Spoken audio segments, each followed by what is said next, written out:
Éveil patriotique, le Congo d'abord, avec l'honorable maître Gino Will, chaque mercredi et chaque vendredi de la semaine.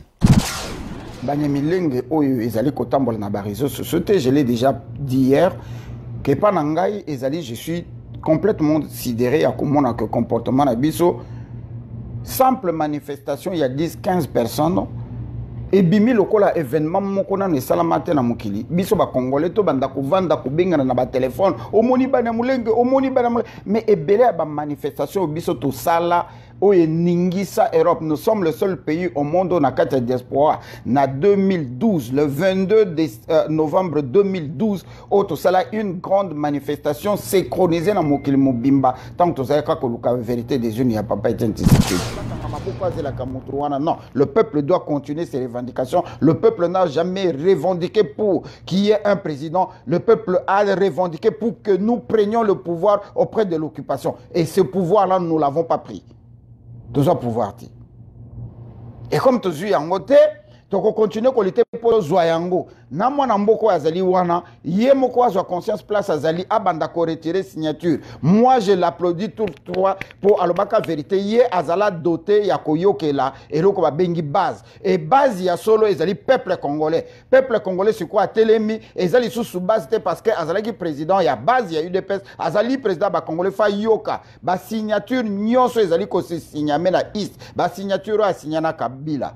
Azali pona bomo ina pona bomo ya famille. Les Rwandais sont comme et loko to benga kamala bande ko to komaki complètement kolala na makambo ezole kana Congo simplement parce que pour na biso to luka ki élection to gagner élection mona mboko azu pouvoir Kabila Longwe azana na simakita azana na simamesa azana na simadra etali biso te to si to zu pouvoir bana mboka to tika ba makambo wana maintenant on peut faire ba voisin ba criminel ba génocidaire ba assassin na biso nyo surtout ba komi bana mboka kimia ezala. Nos politiciens commencent à utiliser le langage de la soi-disant parole de Dieu qui est écrit dans le bouquin Obabenga Kasoki Biblia. Ah, te pardonner, mais Mandeko. Ba pardonaka mutu oya sengi pardon. Ba pardonaka mutu te pose na plaisir à ko pardonner. Ba Rwandais, Paul Kagame, Museveni, Hippolyte Kanambe, Azara Suruberwa, Vital Kamerhe, ba sengi peuple congolais pardonne à wapi poto pardonner bango. Comme les canaux na ba télévision rwandaise, na ba site na bango, na ba blog na bango ba l'accès en côté. Combien de manifestations totalité awa devant la Maison Blanche tourne en France oyo bato basali awa. Nyonso le cas qui avec ba plein ya Fayulu, ba plein ya Lamuka, ba plein ya Fachi. Mais balaksa kango pa ba Rwanda te basali la Congo publicité te ba comme ça kango drame te. Biso moko ba congolais to kamata petite vidéo il y a moins de 10 minutes comme si un drame comme si miracle moko salami bandeko. Et moi je suis Nabamboka Oyo en commençant aux États-Unis où je suis. Ceux qui ont commettre crime, Oyo Babengi aggravé te felony, to crime naïbité en français Babenga ngonini. Bakoboto la yo citoyenneté. Et moi encore ceux qui sont résidents, automatiquement au perdre résidence na yo. Certes, la comparaison n'est pas raison beaucoup biso, mais na kati mboka na biso, bato bayaka ko senga ngunda. Non seulement ba komi ba chef de guerre, ba créer ba armée et biso awa avec ndeko Georges Alula, to si to zu ba disposition na ngai na Zoro Bilele to contacter ndeko Valère Mangituka ou Azali Moko Yaba, président de la communauté congolaise des États-Unis, de manière que tout ça la sitting Moko devant Maison Blanche, ceux qui vont va se mettre d'accord. Tout ça la sitting Moko devant Maison Blanche, Ezali, que Moutoso qui a bêti un batal, la Mouka Bambola et Mbati.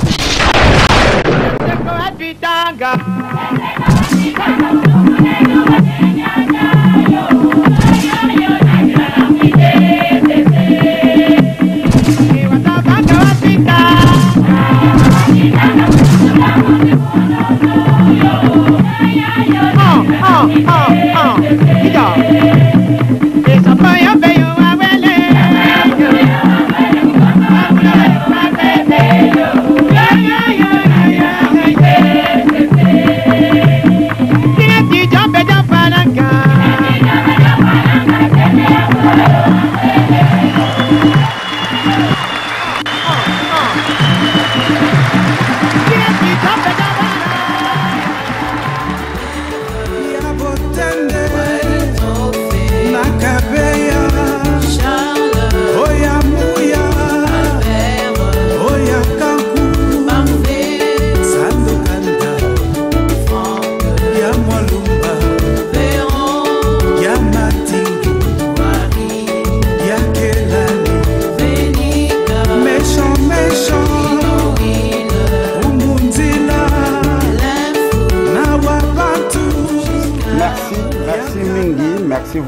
bana somi ekolo Congo. Merci bandeko.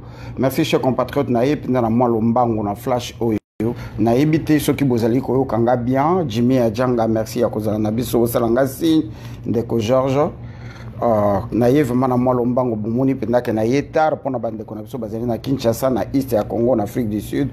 Pe na ba oyo bazali kolanda biso na mikili Europa. Naye pinda na moi retard. Parce que nazali na message oyo ye penza na moi lombango ko uta na bandeko na biso ya East ya Congo et senga ki vraiment que na pesa yango bien que le lot sala ka penza masoloté mais de temps en temps flash boy ceux qui en emergency et ezala ka vraiment nécessaire moyen to éviter yango ezali penza te bandeko merci mingi vraiment pour na patience na bino to ye na moi flash oyo mbangu pour nous que d'abord merci vraiment infiniment pour nous fongoler la porte na héroyo bobuti misala boza fatigué boza na posa bo paiement parce que le bezeli mokola musala metoyer bo fongoler le biso ba porte ya banda ko na bino poto ko kalisusu ko solo la mom ke pour na tina Italie la République démocratisée du Congo. Merci vraiment pour la pertinence. Il y a fidélité na bino na masolo na biso éveil patriotique bande kotoye mbangu to meka ko solo la mom ke pour na tina oyo Italie, East ya Congo, ça va très mal. Ça va très mal. Likambo oyo ya minembwe, ezali likambo ya lelote na ganti tolo yango mwa mingi. Mais comme likambo ko oyo ko peuple congolais se fasse à cœur. Et pourquoi peuple congolais fasse yango à cœur? Yango to kolobela tout à l'heure.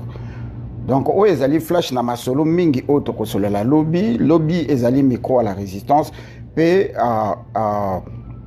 lolaka ya ba maman tokozala na maman Belinda Pemba pe maman Océan de la presse nanzela ya Kinshasa pe na ba maman nyonso ba maman nyonso la muka telema tambola ba maman nyonso ya ba taliban ba maman nyonso ya ba congolaise lobi bozali le bienvenu to mekanan ko solo la momuke parce que lobi ezali mokolo ya ba maman ba tombola voix. Parce que vous allez le premier victime na Congo, alors il faut besoin kata ya koloba pour batu ba yokaka nini oyo bozali koloba. Alors lobi to koza na zolelo na Angleterre to koza na ndeko na biso Patrick et na babino nyonso botikali parce que Zoro Bilel azali en États-Unis to kosala nae il est fort probable que to kamata ndeko Jean-Bel na téléphone pe ndeko nabiso Georges Alola donc lobby pende zali en kita parce que faut to loba sérieusement bande ko na minute yo to zali ko senga que moto na moto ameka ko sala effort Alexa Kazali congolais.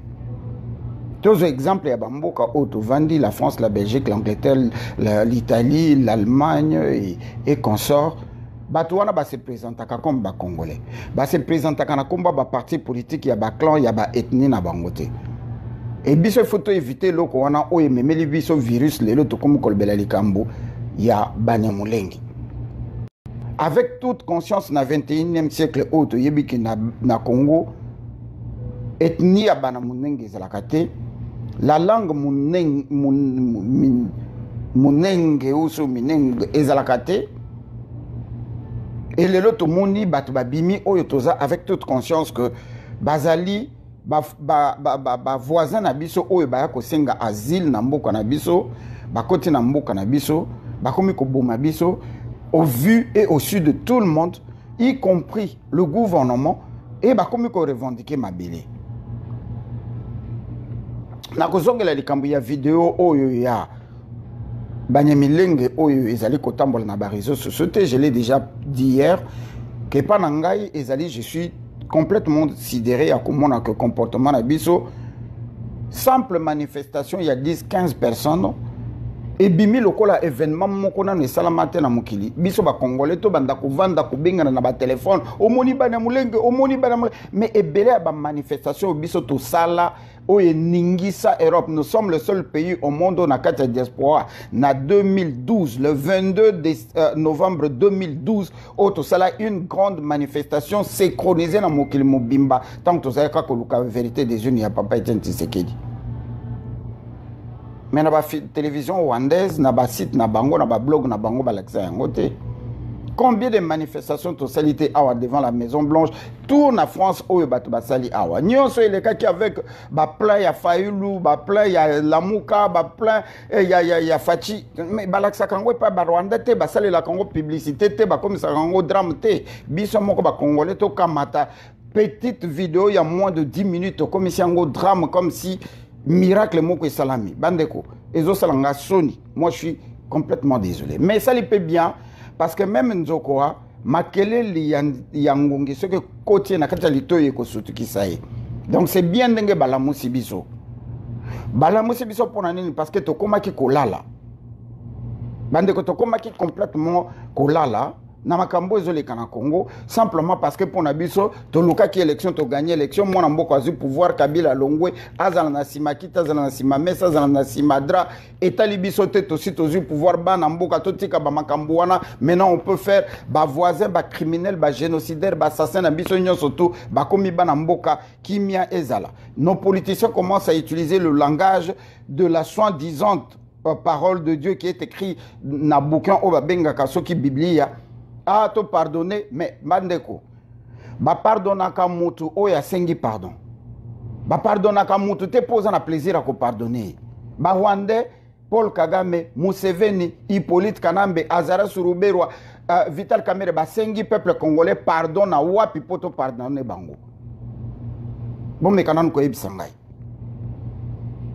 Toko beta yangoli solo lobi toko chaba audio oyo ba soi-disant homme politique na biso na ba bazana pouvoir na ba bazana soi-disant opposition bazo bimisa na monoko na bango to pardonner to limbisa mabe me mutu même nzambe o biso to sambelaka liboso akende ko limbisa yo il faut avoir conscience na lisumo salaki se repentir o confesser o se repentir de manière que yé alimbisa yo mvolusi kimbango.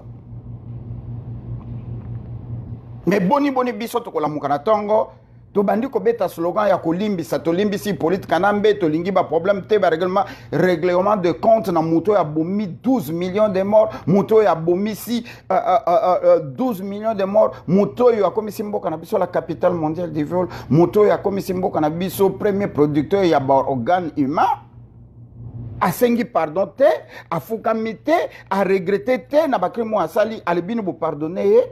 Namboko bolobi que to banana na justice les peuples d'abord. Nalingi ko sala pende émission teza makambo to koloba lobi mais ça chauffe dans mon cœur. Yekambo to yo kolobela wa namba mbango ezali situation ya Minembwe. Situation ya Minembwe to si to expliquer yango baza ko voiler biso la face haute ozali ko mona que ezali un groupe de Rwandais qui sont venus demander l'asile politique na kati ya Congo qui se sont déclarés ayant habité dans le montagne de Minembwe. Tina plateau ya Minembwe et suka babandi ko kita malembe ti baye ko fongola biso nani banya mulenge pardon je suis en train de mélanger mulenge et Minembwe donc bato bakenda ko vanda na ngomba ya mulenge Congo Kin Info bakomi siko ko kita ti baya kokoma na niveau oyo to ekokoma ba eko créer village ya Minembwe Nazara Surubero na kotele maisi ko momuke na fongolelo ko moko bande konga na vandi ya na États-Unis na vanda na France na vanda na Canada na vanda na muke na Angleterre na Allemagne na bamboka nyonso na leki na yebi ke soko yeko senga ngunda na mboka ya bato ozwi ki ngunda na yo na sima bapesi yo résidence. Ceux qui va payer sur résidence, Nasuka na yango 10 ans plus tard, va couper sa citoyenneté ou 5 ans plus tard, dépendant en boka. Cela ne veut pas dire que ce qu'on obtenir citoyenneté et qu'obtenir on a simakingunda au commis citoyen comme les citoyens où ils ont droit de sol et à naissance. Et quel que soit le niveau de la citoyenneté, ce qu'on commettre crime où ils va considérer aggravé tes felonies, va koboto la yo citoyenneté. Est-ce que toujours au malam? Nabamboka oyo en commençant aux États-Unis où je suis, ceux qui ont commettre crime oyo babengi aggravé te felony to crime na ibité na français babenga ngonini bakoboto la yo citoyenneté. Et moins encore ceux qui sont résidents automatiquement au perdre résidence na yo. Certes, la comparaison n'est pas raison pour que biso, mais na kati ya mboka na biso, bato bayaka kosenga ngunda. Non seulement ba komi ba chef de guerre, ba créer ba armée, non seulement que ba créer, ba komi ba chef de guerre, ba créer ba groupe rebelle, ba zumindu ki ba bomi ba congolais. Na ignorance na biso, bande ko na biso ba politiciens ba ken Afrique du Sud ba reconnaître bango ba congolais. Mais ce sont des criminels, des assassins, des génocideurs. Et batouana ba komi ba citoyen, ba zu ba fonction de l'État, ti lelo bazali ko continuer ko boma biso ba congolais tozo mona tozo tala. Et si le gouvernement sortant, il y a Hippolyte Kanambe qui n'est pas encore sorti parce que jusqu'au lelo et sengo o tozwa ki to gagna ki nango élection tozu président mon mboka azalaka na gouvernement te pour président azalaka gouvernante moto a gouvernaka ezali premier ministre mutazaka chef ya gouvernement. Et le président Nabiso a gouverné parce que azana chef à gouvernement qui n'a pas de compatriote Diomi, qui n'a pas un gouvernement. Wana to tchango parenthèse. Na komeka vima ko kene mo mbango parce que na risque no ke mulai. Et bato ba yaka na mboka na biso comme ba criminel, ba génocidaire, ba assassin. Tozo mona bango, baza na kati na biso, na kati ya mboka na biso, ba koma, ba ministre éternel, ba zali na ba groupe armé, baza ko continuer ko vanda na kati ya mboka na biso. Question moko na tunaka, pe nazali ko tuna. Nazara Surberwa, na Vital Kamere, pour na kotanga kaka bango mibale, bazali ba résident na mikili ya poto. Ni moko ni l'un ou l'autre ba yana mboka oyo comme batuti bakoti ebele na États-Unis, ba vanda ka bango nyonso na Minneapolis, ba kende na Minneapolis ba lobi tozo créer pe batuti américain. Ba créer mabele na bango batuti américain, ba sengi autonomie to ba sengi ba créer village na bango. Aux États-Unis, nous sommes déjà à plus ou moins 417 000 Congolais aux États-Unis et en grande partie, dont plus de la moitié, ils allaient na Texas. Tout le monde est Congolais, te bakende balo balo kola to vanda kamingi na Irving, na Dallas. Irving est comme ya ba Congolais, et comme territoire na biso, et comme mabele na biso. Et tout zonga wana Congo. Tout le monde a été pendant des années, tout botami to koli na bande konabiso to zala ko benga bazombo les angolais o bakima bitumba mbula na mbula ba botami ba génération na Congo ba déclarer que kimbanse que njili na kingasani ekomi ya bango basenga autonomie mabele wana ekomi ya bango pour ba umela oyo tozai ko benga bazombo. Et pourquoi nous toza ko tolérer yango na batuti ba Congolais à Brazzaville na président na bango akola na kati ya Congo et moins encore ba Soudanais kaka lobi awa ba tondi na East ya Congo na Ituri kuna. Donc soki to ndimi ya ba Nyamulenge lobi to kondima ya ba Soudanais et lobi bande kona biso ya Angola lokola bango pe bazaka na posa ya pétrole na biso basi bazwa ndambu bango pe bakotisenga territoire. Donc peuple congolais soki to lingaka Congo soki to lingaka mboka na biso na minute to tcha politique pembeni. Ce n'est pas d'autant plus qu'il y a eu un président issu des soi-disant élections mboka na biso ebongi to mboka na biso longa na pasi soki depuis tout le temps, Congo, nous devons prendre conscience en ce moment et reconnaître que le pays n'est pas sorti de l'auberge. Le pays est encore sous l'occupation et cette occupation est en train de nous amener à la balkanisation. Quelle que soit la définition que vous aurez donnée à cette occupation, que ce soit l'occupation de la communauté internationale du Rwanda, du Burundi et de l'Ouganda, ça fait partie de la communauté internationale parce que la communauté internationale commence par les pays voisins. Rikambo ya minembo faut lobelango jusqu'à ce que ça va commencer à faire mal. Nabatu nyonso bazuzo participation eloko wana simplement parce que ezali nzoto. Bande kosoko zali na nzoto kolongo na nzoto na yo et que ozu problème na mosapi nzoto mobimbe ko souffrir na pas wana. Et ceux qui bakati yo musapi, okobanda ko sentir que vous allez sous yote pour considérer handicapé parce que musapi kaka moko ekatani. Et comment tu dis que bakata mabele na biso pour ba pesa yango na ba extrémistes rwandais tout qui sont venus comme des réfugiés, qui sont encore des réfugiés na katamboka na biso. Écoutez le gars. La convention de Genève na loi nango o etali makambo ya immigration et lobibwe. Moto ba pesa kango des ali oyo azali na ba crainte de persécution. Oyo azali ko reconnaître que si on rentre dans son pays d'origine il pourra être arrêté, torturé et traité de toutes sortes de traitements cruels, inhumains et dégradants, pouvant l'amener en prison ou même à la mort. Cette personne a le droit de demander l'asile. Mais quand demander l'asile, il y a des commis autochtones, il y a mabele wana. Au cas où mboka na yo est commis bien, ndenge baza ko zonk sa bande ko na biso na moya lelo na demande bande ko oyo bazali ko zonk sa lelo na demande. Il y a Félix Tshilombo. Na demande, il y a Félix Tshilombo. Ndenga salaka demande. Bandinyoso bazali ko zonk sana baza ko zonk sabango parce que bazo considérer que mboka na bine za sona problème te mboka na bine komi en paix. Alors qu'il n'y a pas de paix au Congo. Donc lobi boy hato mekanan ko solo la ko beta likambo yo ya minembo. Liboso na kende ko tiela bino audio auto witu ko zwa na bandeko ya East o bazali ko bunda na terrain. Nakomeka lisusu ko rappeler bino que tolobeli likambo oyo ya ba tuerie o ezakoleka na Congo abomi biso na masasi babomi biso na manduki basasi biso na modèle nyonso ba violer ba maman depuis un certain temps technique échangé tolanda ki biso nyonso likambo oyo lekaki ya Bill Gates oyo a fabriqué vaccin comme quoi vaccin les allait lutter contre polio, contre la malaria, alors que les vaccins sont stérilisés, banana biso ya basi. Ba utiliser qui ont déjà près de 2000 jeunes filles na Kenya na Nairobi le procès ali. Mboka mususu ba memi yango na kati ya Congo.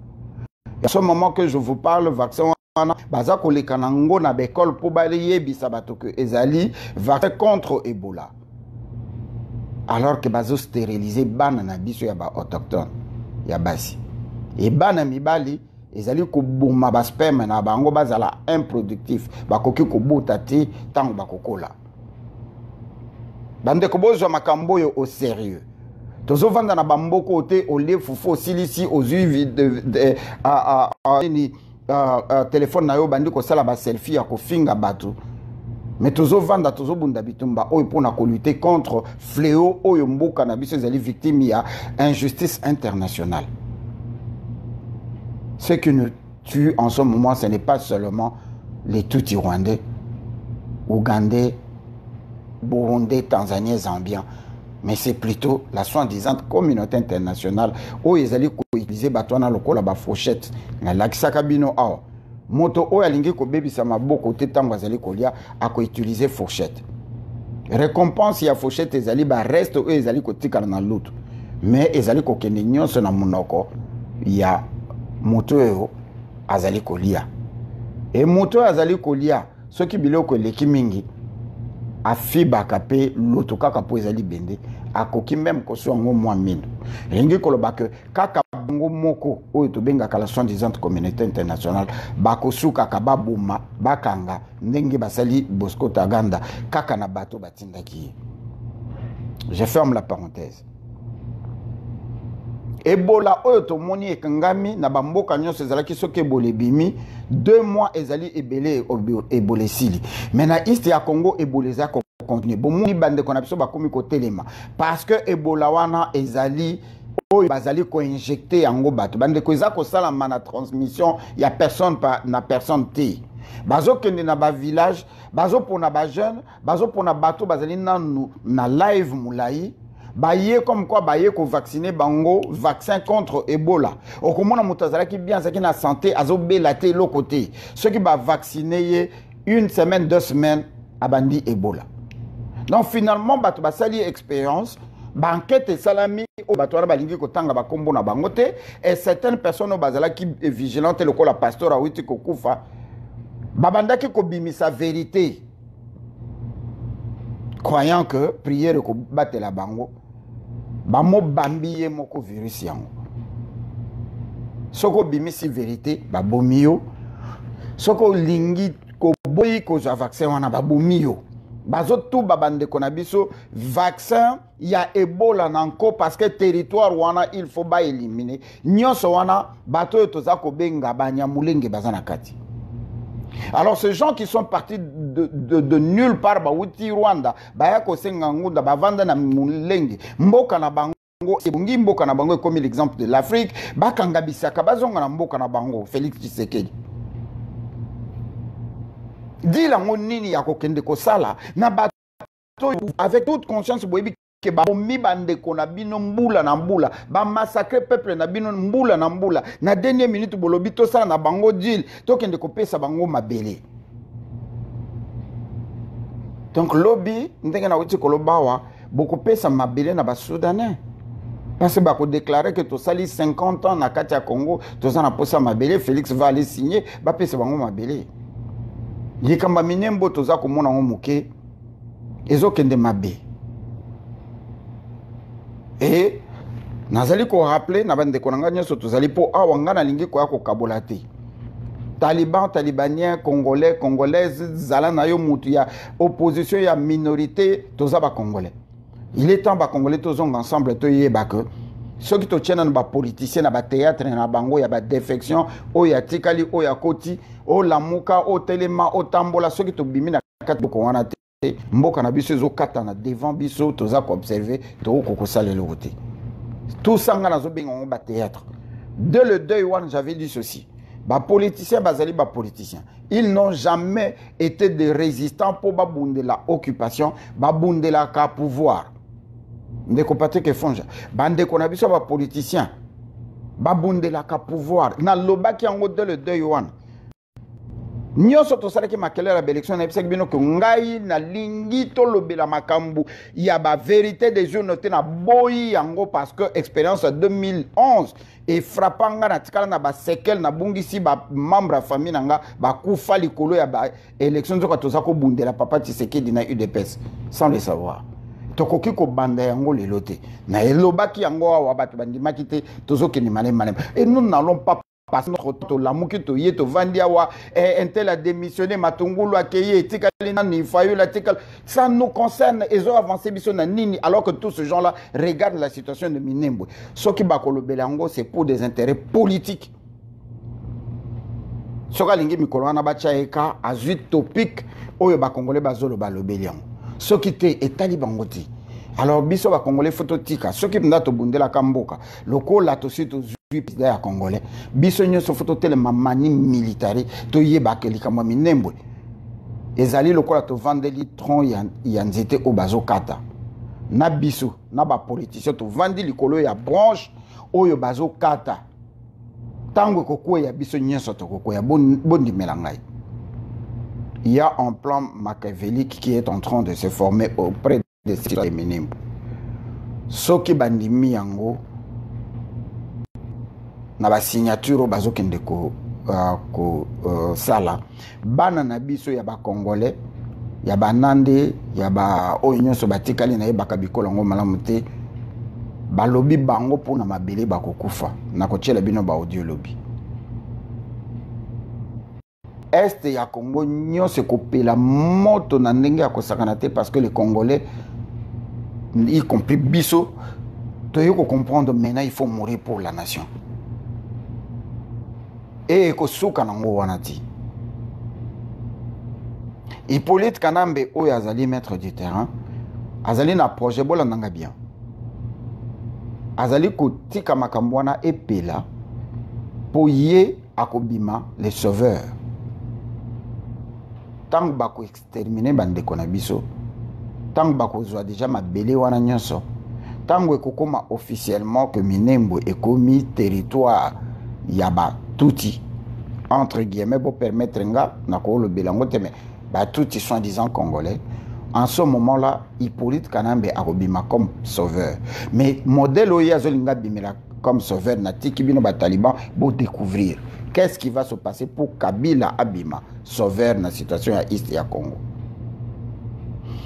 En ce moment, na kati ya ba couloir ya département d'état américain oyo pouvoir ya Trump ezali contre pouvoir ya Kagame baza na posa ya Kagame lisusu te souci na bango ezali ba congolais to s'organiser yango nazo beta lisolo ya lobbying depuis 70 awa to sala lobbying ne belia ba millionnaire baza na kati ya diaspora parce que la guerre ya ba Trump na ba Clinton et kozala na faveur à ba congolais simplement parce que soki ba Clinton to ba démocrate ba zongi na mboka na États-Unis na pouvoir boye ba que c'est fini. Alors comme Trump n'a été, c'est le moment où biso s'organiser parce que problème na bango ezali ils ont un problème sérieux avec Kagame. Mais ils allaient politique, il y a beaucoup d'intérêts. Le Rwanda est en train de ramener aux États-Unis 50 milliards de dollars par an en termes de minerais. Ils ne peuvent pas du jour au lendemain le faire partir, raison pour laquelle il y a des freins. Amen. Et que Simba Sokingai na yo to telemi et que to Zuma Kamwana na maboko. Et pendant ce temps-là, le Kagame ayant compris que le problème où les Kanaye na Museveni ezali ba américain bazo tia bango na ba problème simplement ba komi ko briser château de cartes na bango dynastie na bango batongaki parce que il faut les choses changent. Mais situation ya minembwe eza ko sala que Kagame a komi ko accélérer yango que ceux qui chutent na eye écoute déjà minembwe et comment ya ba Rwandais comme ça ba génération ekoya et ko continuer musala po bango basala ka course ya bâton ba regretter wate basala ka course ya bâton que moto aza ko kima soka silisi ko kima mbango pe mekangami ekangi atiki na moto aza na sima. Donc je suis en train de de ne rien vous apprendre que Kagame il sait que mokolo moko akozala te mais il a déjà formé ses enfants, ses neveux, ses neuvettes, ses niècettes à sa former bango oyo ba il y a la génération, il y a situation en Congo. Et pendant ce temps-là, il doit être sûr que advienne que pourra Oyokoya, écoute à déjà Minembo et c'est comment qui a Rwandais. C'est à nous maintenant de savoir et le connaître tout ça. Donc compter sur les politiciens. La politique étant dynamique, bande qu'on a biso, il y a des politiciens, qui ont pouvoir. Bazui présidence, mais bazui pouvoir T. Bacheli bango bisengi mana oyo babengi Vital Kamerhe oyo azali moko ya ba guide ya M23. Oh mon Dieu. Na sala vidéo awa nazoyebisa bino na lakisa bino na ba papier que Vital Kamerhe batinde na East ya Congo akende ko calmer deux ethnies côté ya Ituri nzoka ezalaki Lokuta. C'est lui qui est allé signer 25 ans d'exploitation ya mabele place oyo bango ba créer bato ba bomanaka po ba pesa raison ya ko évacuer bato 25 ans, je vous avais montré les documents ici, loin avant les élections. Le faiseur de président, ou ya sala président criminel et génocidaire, bozo betele maboko bozo komisa ya sali président, alors que makambazo sala na cabinet ya président, binyo so bokangi monoko po bande kona bino bazoli ya mbongo. Minyo so na ba retomber na ko payer yango. Félix. Mbongo ezo bima na présidence bandeko. Ceux qui bozui ba éléments, bozui ba documents, il y a de quoi devenir malade. Nako benda flash au moulaïté. Nangina lo ba que le Congolais, il faut na minute et tozo réfléchir te ngai ngwandiste ngai tisekediste ngai fayuliste ngai lamuka d'ailleurs na ebisa kabino kombo ya lamuka mutabimisa kango za Félix yango na ebisa kabino bazala ki embryon moko ba wuti na cordon ombilical moko baza batu moko pouvoir au bazako luka bazui moko na bango za ko se positionner ce qui pour na abane oyote baza déjà ko bongama pour na 2023 oyetali Congo occupation minembo ce n'est pas leur problème parce que na ba promesse ba pesa ki bango na ngina simplifier yango na ba soin disant communauté internationale il faut ba créer ba leader oyo ba kozala susceptible dans la mesure où mboka na biso fait katana ba oyo ba ko diriger ba parti eko katana en l'occurrence Équateur côté ya Équateur ya ba Ituri yango ba bemba bazali ko we bemba bazali ko wela yango na bande ko mususu toyoki ba komi ko kamatana na José Makila na Katanga leki ya Kabila azali kuna secondé par Moïse Katumbi oyo a déclaré Nord Katanga pe na sécession. Et na East ya Congo, les Banyamulenge avec Azara Sorobera na Vital Kamerhe, bango bakosala mboka na bango bobenga Willy Mishiki botona. Os lobby so bopengana bengela bino Willy Mishiki na kanda nyonso azali na yango na FCC soka kokoka koloba vérité ya oyo ezali ko sécurité kuna. Biso tozomona te. Ces gens-là sont déjà de leaders na bakwe na bango. Et Muzito est prêt pour na kozwa parti ya Bandondo. Na yena Trifon, ceux qui Trifon nani Kinke Mulumba. Oyo tilelo na ebakate Kinke Mulumba comme Congolais ndengeni parce que ngai na 1987, je n'avais que 20 ans ou 21 ans. 19 ans, 20 ans. Nous avons présenté l'examen de la première graduat, première, deuxième graduat. J'ai travaillé avec Trifon, na OGFREM, na Horizons. Il y a pauvre, il y a Moutouali. Nous avons un étudiant, mais nous avons consultant na OGFREM. Et comme au PDG OGFREM, nous avons Moukolo compagnie wana Horizons. C'est là où j'ai vu Kinke Mulumba pour la première. J'ai les photos ici. Regardez ma souvenir, na ma photo. Et à ce moment-là, Kinke Azaraki petit à confiance, il y avait Tchunza. Le recteur Tchunza de l'université de Kisangani, je crois, à l'époque. Et je le connaissais comme Moutouyaïste. Il parlait le vrai Swahili au Yamakazi, avec le vieux Tchunza, le vieux Yamotouali. Ma petit à confiance, il y a Kembo Adondo. Bon, mon équipe Bitumbo, tu bandi en Gole Lote. A comment Moutaban non négé? Ce qui n'a pas wana ba selfie zala ki bonga ki boyoka parce que j'ai les photos to vendre na kati ya bureau, il y a Horizons na Gombe. Kinke Mulumba est en train de parler na Swahili ya makasi. Bah peut-être à Kola kuna atanga kuna je sais pas. Na boyete. Donc ne ko kamata nde kona biso na East ya Congo.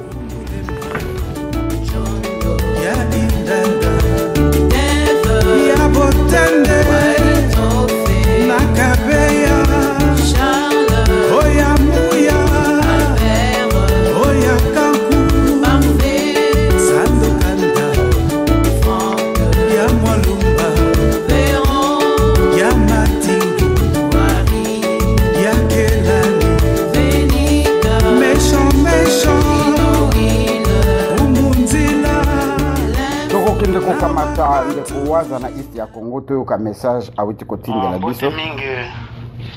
Monsieur le journaliste, maître Dino Will, mbote mingi epa ya patriote congolais ici Kanyo Sobozali.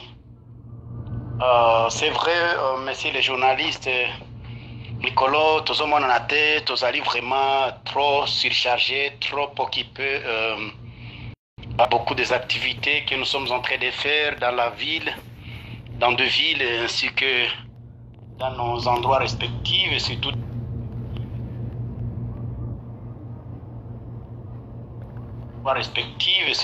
et précisément dans mon état-major général. En fait, monsieur le journaliste, conformément à la question que vous veniez de me poser, il y a des publications qui sont faites par-ci par-là. Les gens à Congolais, bande qu'on a vu sur la patriote, bon, bazan en Afrique du Sud, bazo tinda kaka ba message, bazo tinda ba information, ma audio, na WhatsApp, pour ba Congolais nyonso ba bazan na Est ya Congo, bazala ekenge. Bazala ekenge pour nani? Parce que banguna ndenge boyebi bango banyarwanda wana bazaka na ba stratégie ya ko exterminer peuple congolais. Stratégie na bango ezali kaka ebele.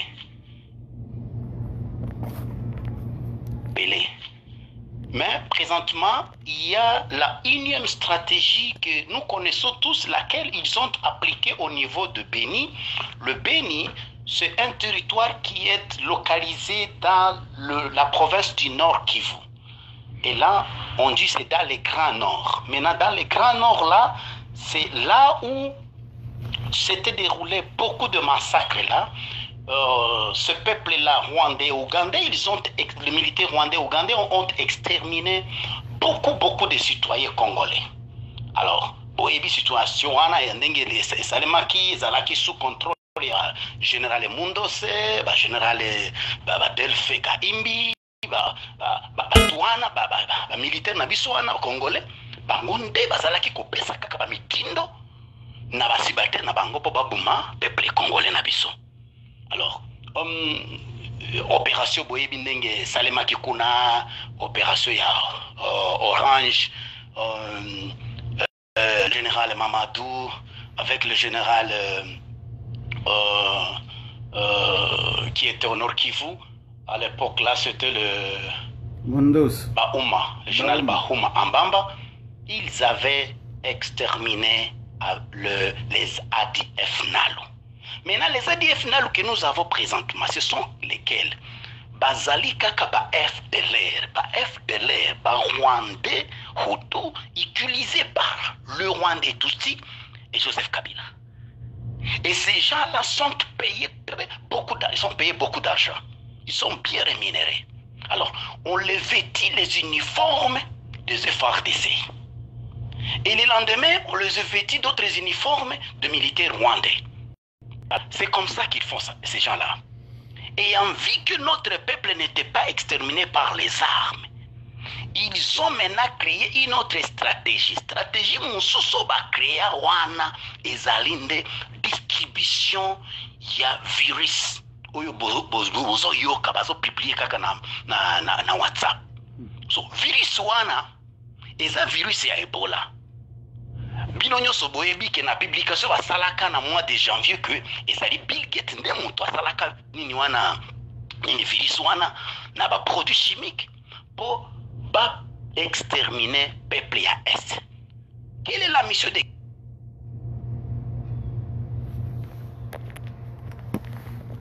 exterminer les peuples, la population de l'Est? C'est parce qu'ils veulent que Balingi va contrôler Est, partie Est à Congo, et comme un autre pays à part. Dès que ce pays, cette partie sera divisée de la RDC, ils auront la possibilité de les rendre à une autre république. La république qui va dépendre de multinationales. La république qui sera contrôlée indirectement par les multinationales. La république dans laquelle les multinationales pourront exploiter toutes les richesses congolaises de l'Est. C'est pourquoi nous, Front Patriotique Congolais, nous militons jour et nuit, pour que ces aventuriers blancs et ces aventuriers noirs ne puissent pas réussir leur fameuse mission de balkaniser notre pays. Nous ne pouvons jamais accepter ça. Nous ne pouvons pas accepter ça. On ne va pas lâcher, on ne va pas cesser de se battre, on ne va pas croiser les bras. Donc on continue canabaliste. C'est vrai, nous ne sommes pas soutenus par personne. Même vous qui êtes là au niveau de la diaspora, mes chers frères et sœurs, nous vous demandons du jour au lendemain de nous soutenir, mais aucune aide de votre part. Et cela nous fait regretter beaucoup. C'est vrai que vous avez perdu votre contribution, que vous aviez donné, je ne sais pas, des aventuriers qui se sont volatilisés dans la nature, soit en disant ce sont des révolutionnaires, ce sont des libérateurs, entre guillemets, mais vraiment, vous ne devriez pas victimiser les FPC dans ce qu'ils ne connaissent pas. C'est le moment que vous devriez quand même fort soutenir vos frères. Regardez comment les Rwandais soutiennent les leurs.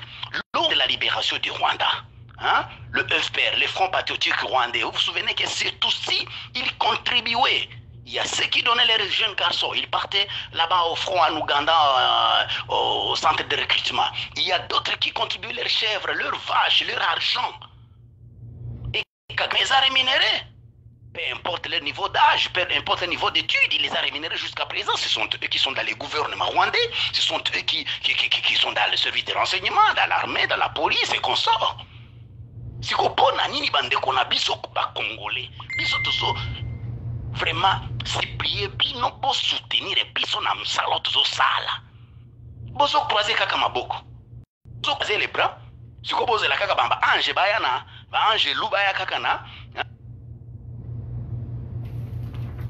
Babi makuna je sais pas où pour venir nous aider. C'est vous qui êtes nos frères et sœurs qui devez tout faire pour nous aider. La RDC nous appartient tous, c'est notre pays. La RDC, Ezali Kaka, héritage de nos ancêtres. Nous ne pouvons pas laisser comme ça. Chers compatriotes, regardez comment ces aventuriers veulent nous exterminer. Nous devons chercher l'antidote de tous ces virus-là. Ce n'est pas seulement le virus d'Ebola que nous devons nous protéger contre. Il y a toujours ces virus de sida que vous voyez là. Ce sont des histoires qu'on vient implanter dans les peuples africains pour que les Africains puissent être exterminés. Vous verrez, il y a des différents vaccins. Les vaccins qu'on donne en Europe sont des vaccins différents des vaccins du Congo, des vaccins qu'on prend en Afrique. Vous voyez ça? Ce n'est qu'en Afrique, là où il y a des poubelles, là où on peut amener et déposer des conteneurs de produits pharmaceutiques qui sont expirés, d'autres qui sont presque à la date qui approchent la date d'expiration. Et non, parce qu'on est fermé, on est abruti, c'est comme si on ne voit pas, c'est comme si on n'a même pas étudié, c'est comme si on est aveugle. Et voilà, on part, on ouvre même, il y a des Congolais qui ouvrent des dépôts pharmaceutiques. Ils vendent des médicaments périmés. Et le ministère de la Santé, ce que je peux dire des politiciens verrés, ils acceptent que ces médicaments puissent être vendus pour tuer le peuple congolais. N'est-ce pas que celui-là aussi c'est un meurtrier, c'est un assassin comme ces Rwandais-là? N'est-ce pas que celui-là aussi contribue aussi à la neutralisation du peuple congolais?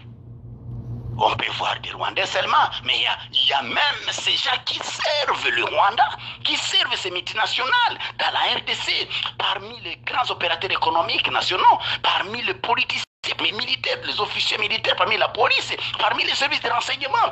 Bamisusu bazali kaka nakati ya ba église. Bazo servir batouana, bazo servir nguna wana. Tout doit changer au Congo. Rien ne doit rester dur que il faut que. C'est pourquoi Mikolonyo Songana Lobakake, Congo et Sengeli. Changement et Sengeli et Monana et Salemanakati Yamkanabiso. Ce n'est pas tout simplement modifier quelque chose là-bas, modifier, changer quelques leaders. Non, il faut un changement radical. Ce régime doit quitter. Je le répète, le régime Félix doit quitter parce que c'est la prolongation du régime kabiliste. Ce régime doit quitter parce que c'est la prolongation du régime sanguinaire. C'est la prolongation du régime des escrocs, des pilleurs, des assassins. On ne peut pas accepter ça. On ne peut pas accepter ça. Tokoki kondimelo kwanate. Tokotelema. Nous allons rester debout. Tutapigana mpaka mwisho kuhakikisha maadui wameondoka. Hiyo magonjwa wanaleta kwa nchi yetu kuangamiza pepe. Maladi wana ezalaki na balobaki babiblia kaka maladi wana au bamoni kaka basali ba découverte maladi nini na kote ya Beni. Dans peu de jours, oh, et comme à Butembo, batu ya Butembo va se révolter makasi penza ba kimi wana ba kominde na Lubero. Ba komi Lubero, ba bimi Lubero, et comme kakande Sud Kivu, Nord Kivu. Ah, nani Bukavu na Goma. Ah, Bokeba. Toko kiko ndima, bino bo continue ko buma peuple na biso to tikala kaka kimia tolo bate. Ah non, toko tikala kimia te toko solo la toko yebisa batu nyoso basala ekenge. Peuple congolais bozala ekenge na ba vaccin wana ndenge bande kuna biso bazo yebisa bino. Soyez prudents. Soyez prudents, nos frères et sœurs, nos mamans, nos pères, nos enfants. Soyez prudents avec ces vaccins-là. Ce sont des vaccins là où il y a des poisons. C'est à vous maintenant de choisir si vous pouvez prendre ces vaccins sans regarder que vous-même. Chose drôle, nous avons des experts, papa journaliste, nous avons des médecins, le grand docteur qui ont étudié vraiment l'université de la médecine. Mais ils ne peuvent pas se donner, exprimer qu'est-ce qui se passe au pays. Explique-nous maintenant que signifie le virus Ebola, que signifie le virus du sida, que signifie maintenant pourquoi tous ces vaccins qu'on nous donne après 2-3 mois, il y a des vaccins on va prendre des vaccins. Mais tout ça, c'est pour nous exterminer. Vous n'allez pas nous tromper. Vous chercherez à me tuer, vous chercherez à tuer nos frères, mais vous n'allez pas exterminer tous les peuples congolais. On se révoltera toujours. Et le Congo doit être libre. Nous savons que notre peuple est pris en otage. Nous savons que Mbokana Biso est allé sous l'envahissement de mercenaires kabylistes. Et on ne peut pas continuer à tolérer ça. On ne peut pas continuer à tolérer ça. Ça, c'est inacceptable, messieurs les journalistes. La situation à l'élon Mbokana Biso, les ignorants sont contents de ce qu'ils voient, ce qui se passe au pays. Bon, on attend, regardons voir ce qui va se passer, qu'est-ce qui va être fait.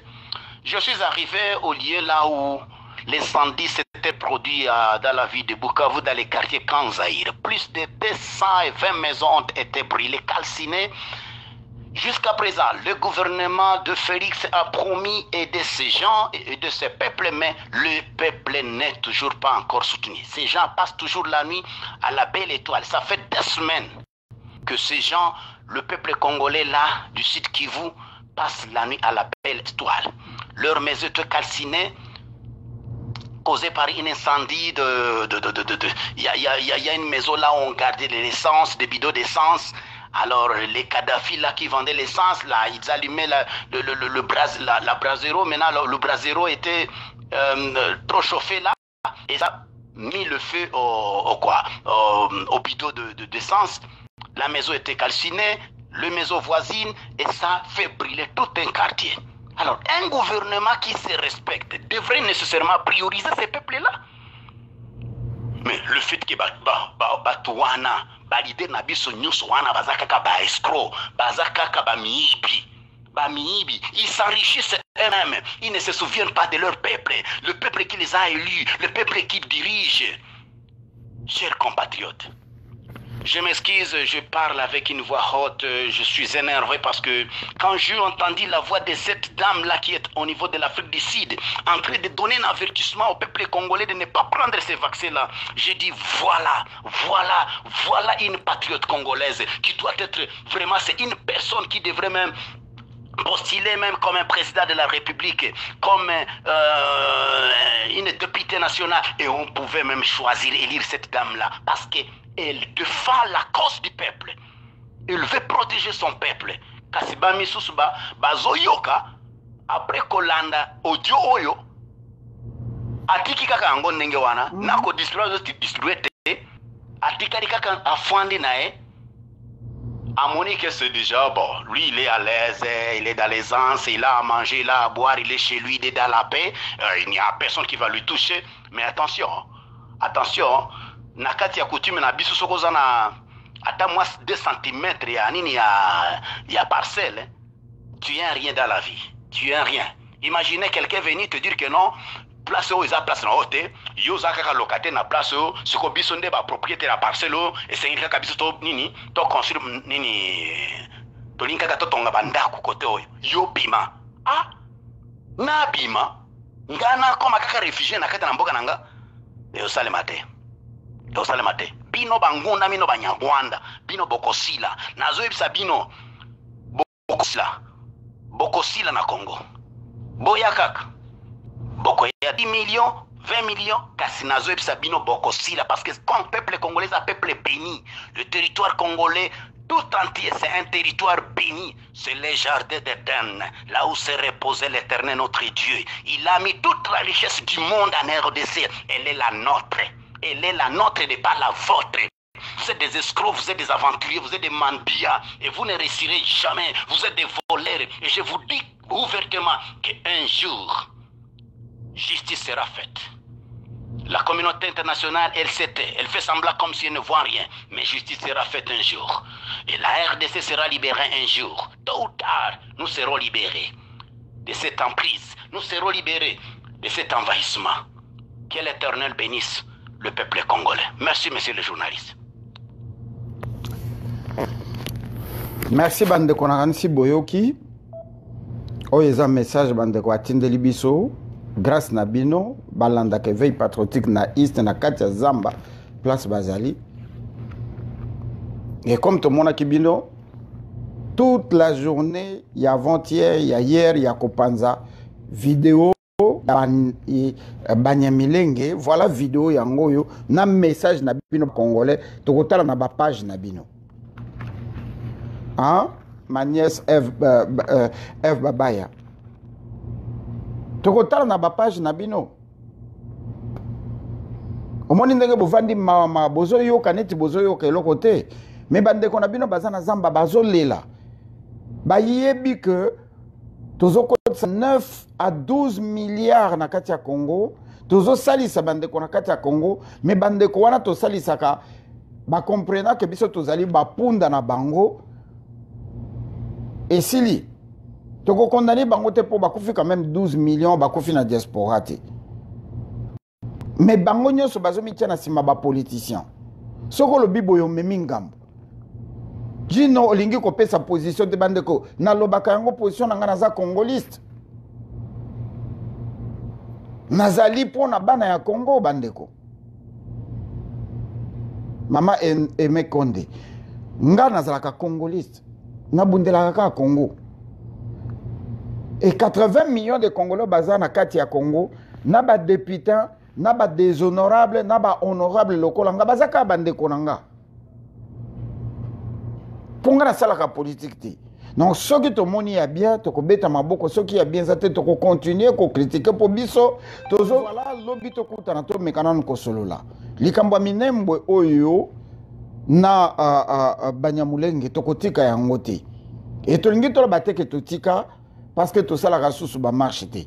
Donc tozali ko benga na communauté congolaise toute tendance confondue au bazali na kati ya États-Unis. Ko banda na bandeko ya Arizona place batwana babimaki bokende to chaki adresse na numéro de téléphone yango na zai ko to kocha yango adresse na numéro de téléphone parce que awa biso aux États-Unis to sito salaki yango ebele ya batu ba komeli sénateur wana batu ba tindelie et nazali ko senga lisusu ande ko mesezuel yo moto maka il faut to luka moyen na bandeko na biso ya Arizona ba s'organiser ata bozali 3 4 5 personnes il faut que ça la sitting devant bureau ya l'état place sénateur wana sejaka et biso awa avec ndeko Georges Alula to sito zuba disposition na ngai na Zoro Bilele to contacter ndeko Valère Mangituka o azali moko ya ba président ya communauté congolaise des États-Unis de manière que tout ça la sitting moko devant Maison Blanche ceux qui bandeko nyonso se mettre d'accord to ça la sitting moko devant Maison Blanche ezali que mutu soki a beti mbata la muka bambola e botu. Donc tozo sala yango pas forcément pour bango basali mais pour to illa qui s'appelle bango ko biso beto lalité to na kati mboka oyo to ko rendre bango mal à l'aise esika nyonso bakokota. Et tozo senga na bande ko na biso ba congolais nyonso toute tendance confondue. Surtout bande ko na biso ya UDPS tina kolia monoko yate la plus grande représentation à ba parti politique azaka UDPS et après à Pareko déjà à Washington tozaka sou na représenter à Pareko te. Donc bande ko nyonso awa tozolo bela likamba parti politique tozolo bela pouvoir ya Kinshasa te tozolo bela Félix te. Nous parlons de la République à démocratiser du Congo qui est en train de partir parce que Mokolo Minembe ko katana Katange kokatana nyonso kokatana et kokwesa le système nyonso et le Rwanda vont prendre le contrôle. Donc c'est le moment où le Congolais to bossa na baego na biso, le moment où le Congolais to comme ensemble to comme eloko moko to vendre sika moko to yeba que nous nous mettons debout pour le Congo. Alors tous à la kakawanate ya ko critika ko passer le temps, nous devons reprendre les actes. Tozana mwana mboka na mutu ya mboka oui azosalote parce que pouvoir eza toujours na kingakati et oyeza ko se mijoter na simana na ngana bino to ebité et le peuple ne va pas rester là en train d'attendre maboko ya kokanga tozela tope sa chance tozela top non peuple il faut à continuer ko marcher ko loba ko tambola bakonzi bakolanda ye peuple avotaka mutu anomaka mutu achaka mutu na porte pour asalela ye. Non, le peuple doit continuer ses revendications. Le peuple n'a jamais revendiqué pour qu'il y ait un président. Le peuple a revendiqué pour que nous prenions le pouvoir auprès de l'occupation. Et ce pouvoir-là, nous ne l'avons pas pris. Deux pouvoir. Et comme tu suis en côté, tu continues à lutter pour Zoyango. Na mwana mboko azali wana, yé moko azwa conscience place azali abanda ko retirer signature. Moi je l'applaudis tout toi pour alobaka vérité yé azala doté ya koyokela eloko ba bengi base. Et base ya solo ezali peuple congolais. Peuple congolais c'est quoi telemi ezali sous base parce que azali ki président ya base ya UDPS azali président ba congolais fa yoka. Ba signature nyonso ezali ko se signame na East. Ba signature a signé na Kabila. Ezali pona bomoyi na pona bomoyi ya famille na. Les Rwandais sont comme eloko to bengaka maladie o to bengaka cancer. Ceux qui bakoti na nzoto bakokata liboko, ceux bakati liboko et comme na libele bakati libele, ceux qui bakati libele comme na prostate balongoli ya prostate suka na ngo ezali liwa. Mboka na biso tokotika ngo kata na te sous prétexte que nous avons le pouvoir, tous en pouvoir te, tous en présidence et la présidence en ce moment ezoko aider biso pour groupe voix ma base mbongo base ntsoa base misolo base mbongo mupatas mukundulu kayaka dinero pendant que le reste de la population est en train de moisir. Un avion qui a coûté 102 millions de dollars na mboka oyo, le militaire ne touche à peine 20 dollars nan kota futamite. Priorité na biso ezalaki le peuple d'abord, to ezalaki le matériel d'abord. Soro lo bibouye au commis haineux. Tokota na lobi tokoka ko solola na détail ya makambo yo. Nazali ko senga lisusu na présidente, maman présidente ya communauté congolaise, maman Claudine Sassa, na kati ya ba plateforme na biso, na kati ya ba blog na biso ya communauté, tozali ko mona bana mulengwe, bakomi ko ya ba information, bakomi ko partager ba vidéo ya bana mulenge na kati ya ba page na biso ya Facebook ya communauté congolaise, na page na biso ya WhatsApp ya communauté congolaise. Nous devons faire attention. Et maman présidente a wezakali kambwa sentimenté tango tokoloba o tolobaka boyebi o eleka tango biso to telemaki. Et o eza avertissement maman présidente ozali sœur nanga naza koyebisa yo faut ba disposition et tant que maman présidente plateforme ya ba congolais ezali ya banyamulenge te na congolais na Congo tozalaka na langue moko banyamulenge tozalaka na langue moko na tribu moko banyamulenge te. Ce sont des criminels, des assassins, des violeurs o bazo boma biso na mboka na biso. Et quand nous parlons du Congo bakoki koyaka na ba page na biso koya ko partager ba biloko na bango te. Ça va aller très loin.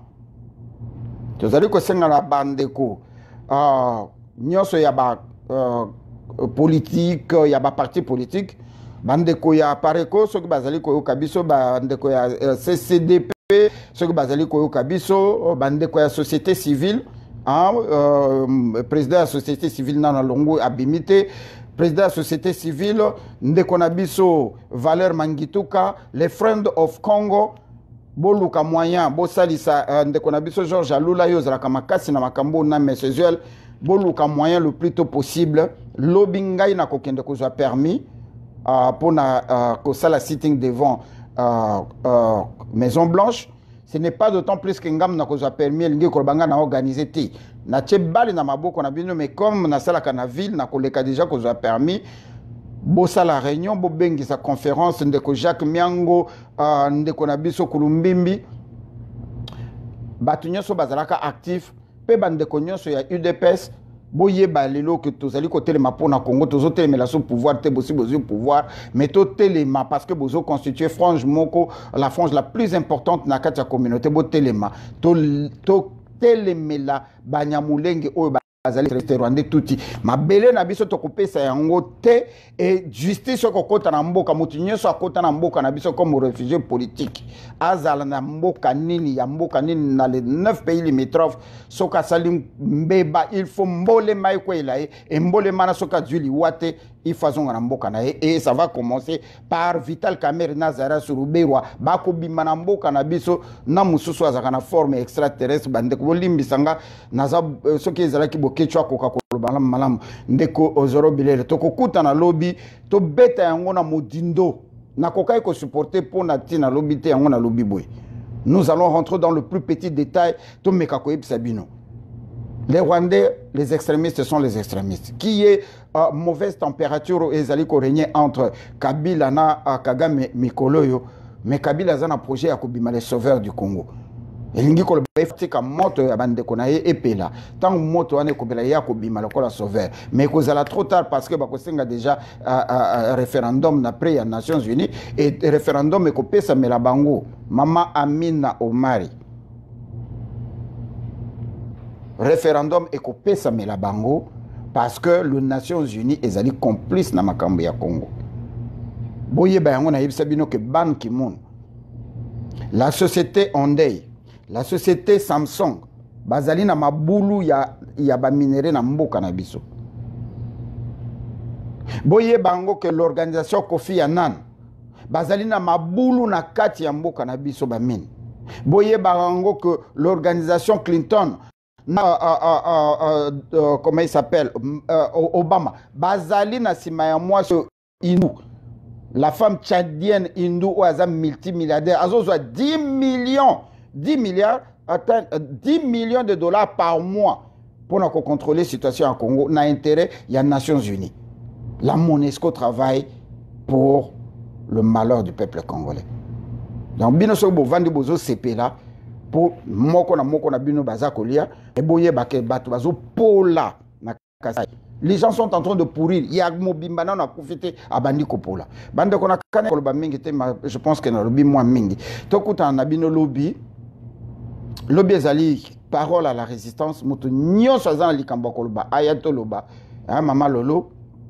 Et en grande partie bino ba maman parce que lobby ezali mokolo na bino elingi kolobate que lokola lamuka ekomi ko boite ba maman nyonso batelema ki pona lamuka bovandi nye botelema siko pona East ya Congo botelema pona Minembwe parce que lamuka ezali plateforme politique bakosuka kape mokolo moko bango pe bazwa pouvoir potolobaka awa jamais IDPS muluba ko zaka pouvoir c'est yewana awa to le tribalisme était donc ce bozo de la faille bozo de la tina 2030 a kozwa kaka pouvoir mais pour le moment total landé Congo.